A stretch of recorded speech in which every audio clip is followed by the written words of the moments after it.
दसवीं के सभी विद्यार्थियों का हार्दिक स्वागत है।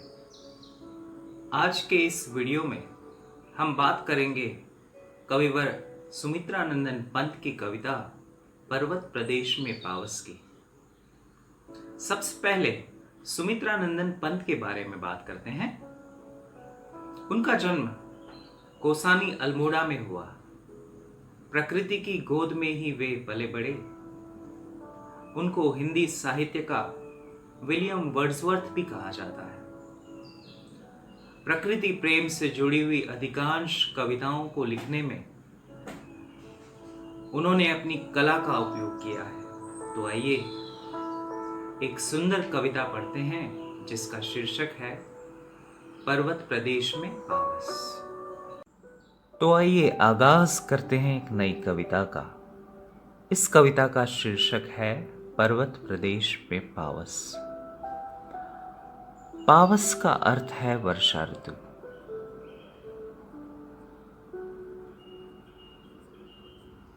वर्षा ऋतु में पर्वतीय प्रदेश की सुंदरता में चार चांद लग जाते हैं।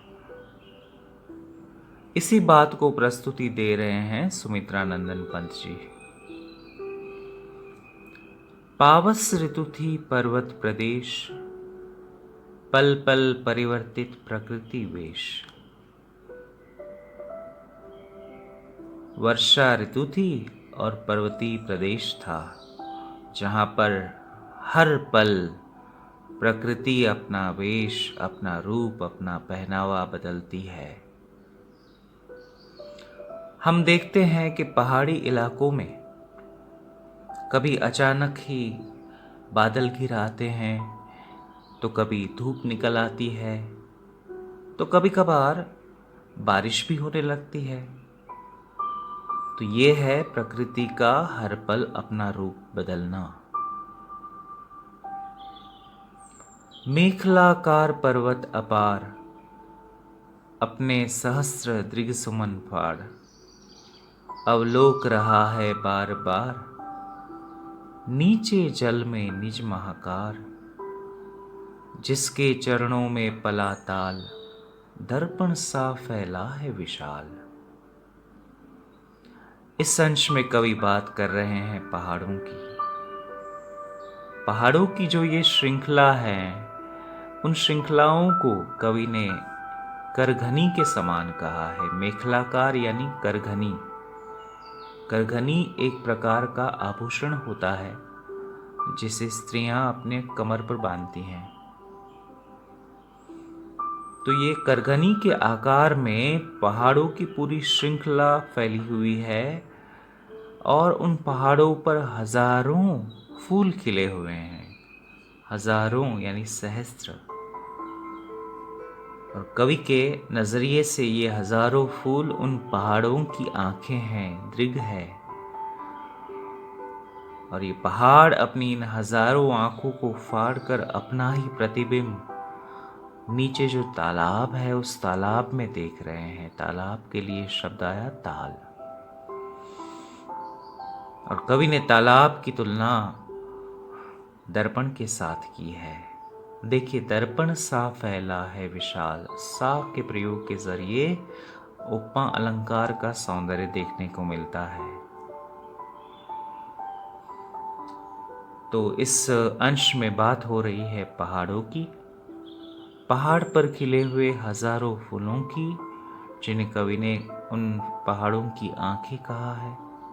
और पहाड़ अपनी उन आंखों के जरिए अपने चरणों में जो तालाब फैला हुआ है उस तालाब में अपना प्रतिबिंब देख रहा है।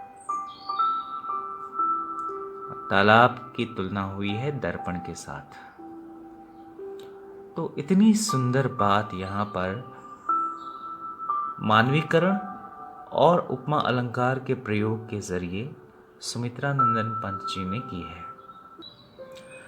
गिरि का गौरव गाकर झरझर, मद में नस नस उत्तेजित कर।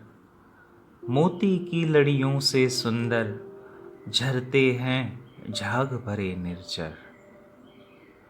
इस अंश में बात हो रही है निर्झर की। यानी झरनों की।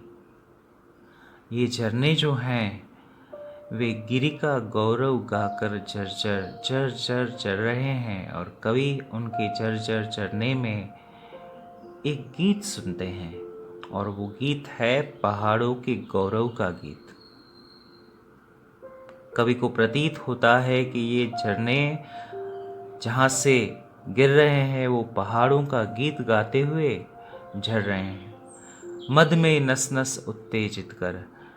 उनकी नस नस में एक उत्तेजना, एक उत्साह भरा हुआ है।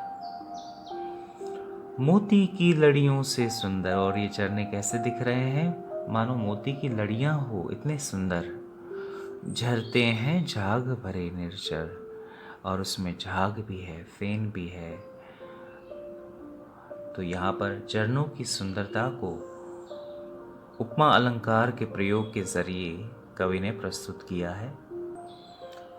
अगले अंश में कवि बात कर रहे हैं वृक्षों की।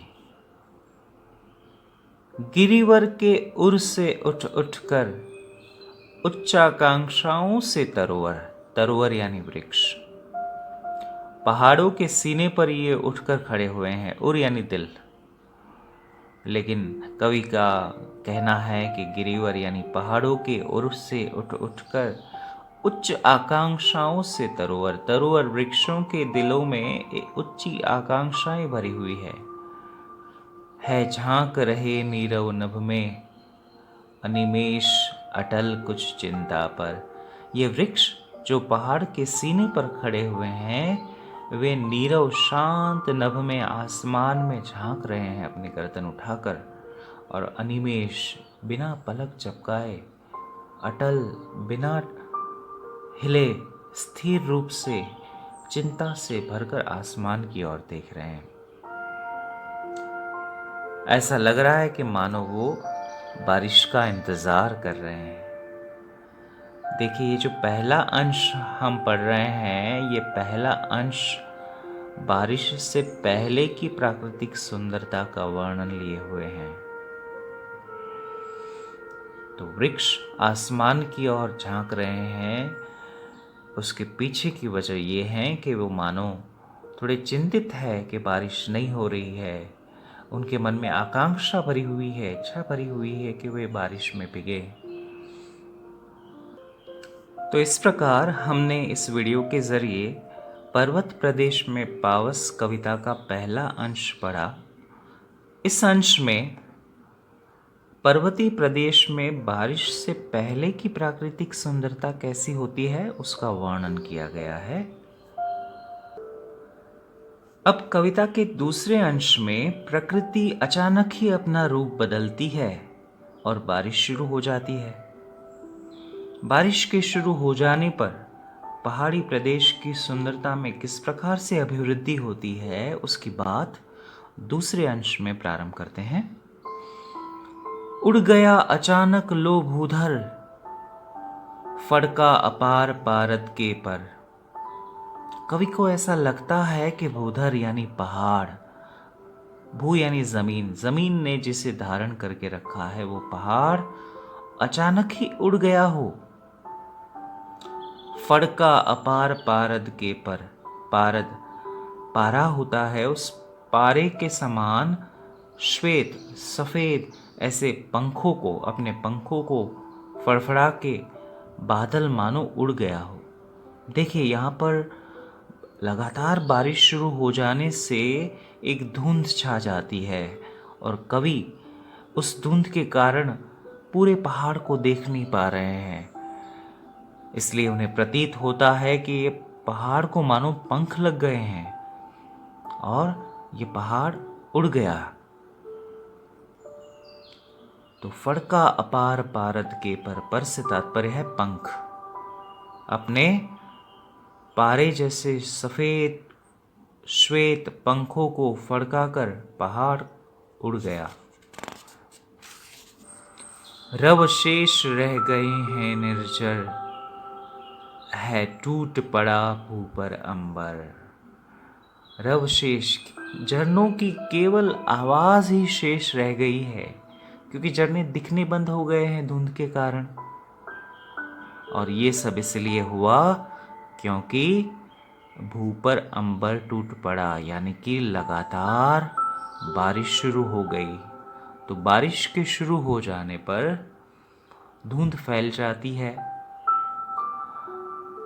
दृष्टि बाधित होती है, आगे का दृश्य दिखता नहीं है। इस कारण से कवि ऐसा प्रतीत करते हैं कि मानो बादल को पंख लग गए और वो उड़ गया और चरणों की केवल आवाज ही शेष रह गई। रव रव यानी आवाज। बारिश के शुरू होने पर और कौन कौन से दृश्य उनकी नजरों के सामने आते हैं, देखते हैं। धंस गए धरा में सभई शाल, सभई यानी भय के साथ, डर के मारे। शाल के जो वृक्ष है वो धरती में मानो धंस जाते हैं, और उसकी वजह यह है क्योंकि बारिश ने अपनी बूंदों से बाण चलाना शुरू कर दिया है। तो इसी कारण से शाल के वृक्ष मानो धरती में धंस गए हो ऐसे प्रतीत हो रहे हैं। उठ रहा धुआं जल गया ताल, और पहाड़ के नीचे जो तालाब था उस तालाब में बारिश की लगातार बूंदों के गिरने के कारण जो धुंध फैली हुई है, धुआं फैला हुआ है, उसे देखते हुए कवि कहते हैं कि मानो तालाब में किसी ने आग लगा दी। जल गया ताल, यों जलद यान में विचर विचर था इंद्र खेलता इंद्रजाल। आखिर में वे निष्कर्ष पर आते हैं और बताते हैं कि ये जलद यान, यान यानी वाहन, तो जलद यानी बादल, बादल रूपी वाहन में बैठकर ये इंद्र देवता एक प्रकार की जादूगरी कर रहे हैं। इंद्रजाल से तात्पर्य है जादूगरी। इंद्र देवता को बारिश का देवता माना जाता है। तो ये और कुछ नहीं बल्कि इंद्र देवता की ही जादूगरी है, इंद्र का ही इंद्रजाल है, और वो जलदयान में बादल रूपी वाहन में बैठकर घूम घूम कर, विचर विचर यानी घूम घूम कर, अपनी ये जादू की छड़ी के जरिए ये सारे दृश्य हमारे सामने प्रस्तुत कर रहे हैं, ऐसा कवि का कहना है। तो इस प्रकार संपूर्ण कविता में प्राकृतिक सुंदरता का वर्णन बखूबी किया गया है। मुझे आशा है कि आप सबको ये कविता ज़रूर पसंद आई होगी।